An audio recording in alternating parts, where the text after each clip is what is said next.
Hey everybody, welcome back to the channel, Wolfman Walsh.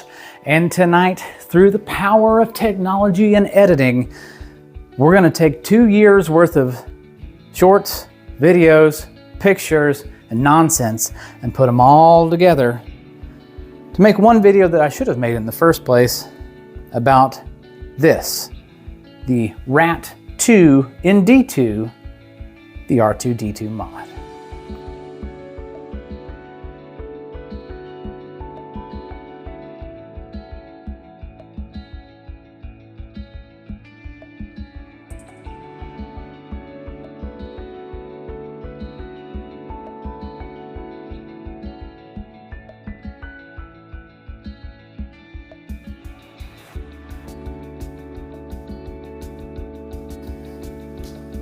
Alrighty, so let's get into this. I made the video on the R2D2 purchase 2 or 3 weeks ago. It'll be linked up here somewhere.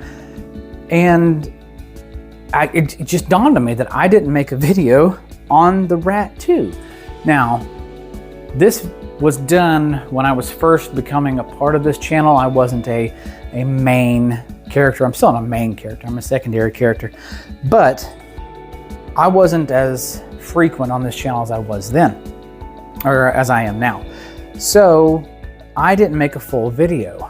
I just saw, I think it was a Knife Center video talking about R2D2, and DCA was like, huh, that sounds like Star Wars.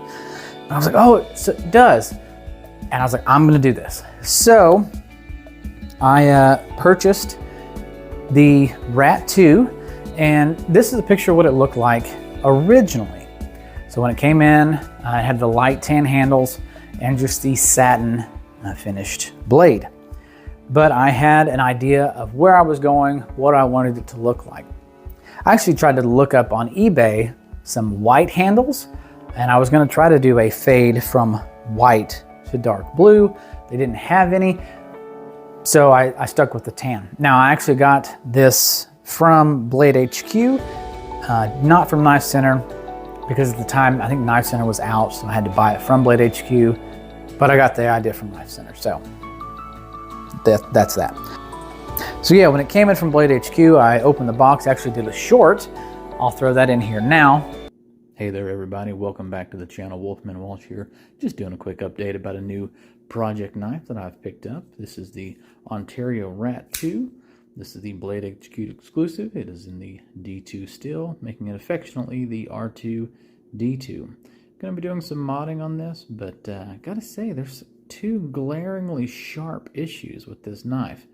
One, the spine is razor sharp on both sides, so when holding it or pulling it out of your pocket, it will cut you. And 2, the tip of this knife actually sticks out further than the end of the scales, so that hurts. That's poking me.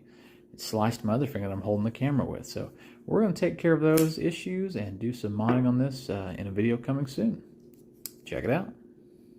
And as you could hear and see from the band-aids, it was sharp, and I flabbergasted. I was like, how did I cut myself with the spine of a knife?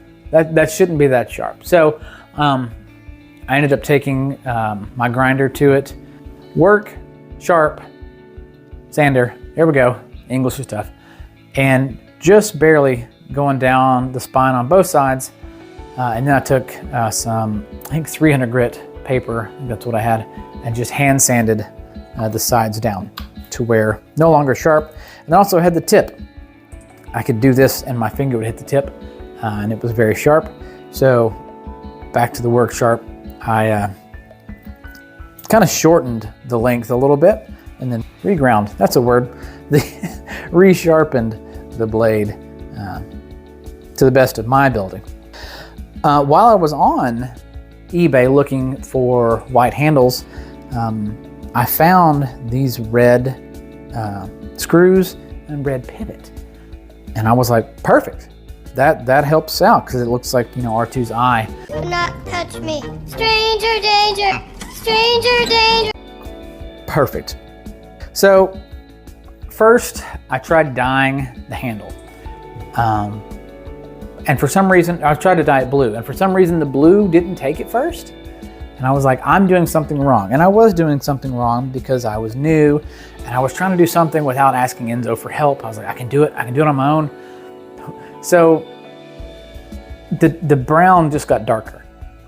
Now I know there's gonna be someone that says, that's not math. I'm like, I know, brown plus blue shouldn't equal darker brown, but it did. And the reason it did is, well, there's two reasons it did. One, I didn't leave it in long enough. Nice. And two, it wasn't hot enough. So that was my issue. Once I figured out, oh, it's got to be hotter, then we had some good chemistry going on there. So I wanted to try to do the fade effect. I had looped a coat hanger. You know, obviously it was disassembled. I had looped a coat hanger through the pivot on both of them and was dipping it in and out. This side didn't get a line, the clip side. The show side did, and I'm not really sure why. There's kind of a hard line there.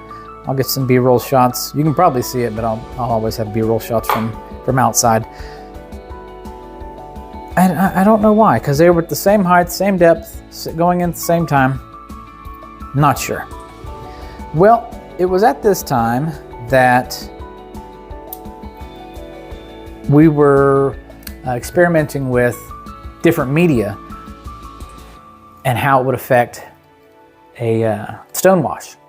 So we did a stone wash with rocks and you know, ceramic and things like that. Well, then we brought out brass casings, spent brass casings from like my range days. And we did a brass wash on this blade. Kind of hard to see here in the dim light of the garage. But originally, you can see in this picture here, it showed up really, really well. And we were super stoked about it. Over time and use, the brass has come off. And we made a little disclaimer saying, you know, we don't know if this is a good idea.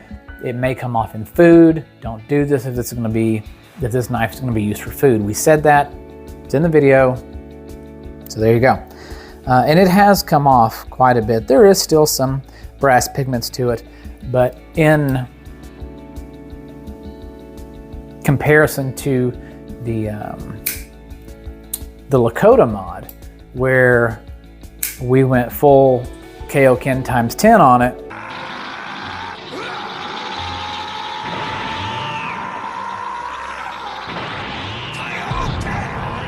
that brass has stayed and still looks amazing. So if you're gonna do brass, put it in an agitator or get some of your friends over and just go absolutely ham for like 10 minutes. So anyway, we did the brass wash, we put it back together, and I said it needs one more thing. So I actually got on Amazon and found an R2D2 Lego keychain, and with some redneck ingenuity, I originally tried to put it through the lanyard hole, and this piece was not big enough to go through this piece. So I got a bigger piece of keychain looping and put the keychain through there. Well, then the knife wouldn't shut. How are we gonna fix that? And I'll get some B-roll of this as well, because you probably can't see it. I've actually got it around this last stud back here, and that works perfectly. It moves perfectly, it can close, the knife doesn't hit it, it doesn't get in the way, and that was absolutely perfect. So, fast forward to me doing the video on this knife. Now, I said something in that video that you all didn't see because through the power of editing, once again, I cut it out. So here's what I said in that video. I don't know why I didn't do an actual video on that. I should have. That would have been a great video. Oh well. Maybe I'll make another one. Oh, you know, I don't want to say that out loud. Maybe I'll make another one exactly the same way, do a better line, and we'll give it away in the near future, because I really like this knife. And since it was like my first big, I'm gonna do this pretty much on my own type thing. Enzo sharpened it for me. Hey guys, welcome back to the channel. Just doing a quick check-in here, doing some finishing work on a blade that I've been modding now for a month. Got Mr. Enzo here finishing up, doing some final touching. I'll get a check in here. Oh, it's going to look so good. I can't show you too much. Can't show you too much. I don't want to ruin the video, but stay tuned for this and much more coming up. I'm not getting rid of this thing, so maybe I'll make another one and film an actual video. Does that sound like something that y'all would be interested in? If we did this knife again, would that be something you all would be interested in as a giveaway? Because I think we can do it again. We can do it better. We can do it without the line. And you know, we may be able to add some extra flair to it. We've gotten a little bit better in our process. So, as always, thanks for stopping by. Like, subscribe, and I want you to leave a comment whether or not you all would like us to do another R2D2 and do it in a future giveaway. Now, at the time of this being filmed, we are at 870 subs. Thank you all so much. I think on Instagram we have, well, I know we have over 1,000, I haven't looked. But on YouTube we have 870. So when we get to 1,000 on YouTube, we are doing a giveaway. That knife is already done. So we're just waiting to post that video and then do the giveaway after that. The R2D2 would be for like 1,500 or 2,000, or if this video gets enough traction, we may just do it for the hell of it when we feel like it. So once again, thanks for stopping by. We'll see you next time. Take care.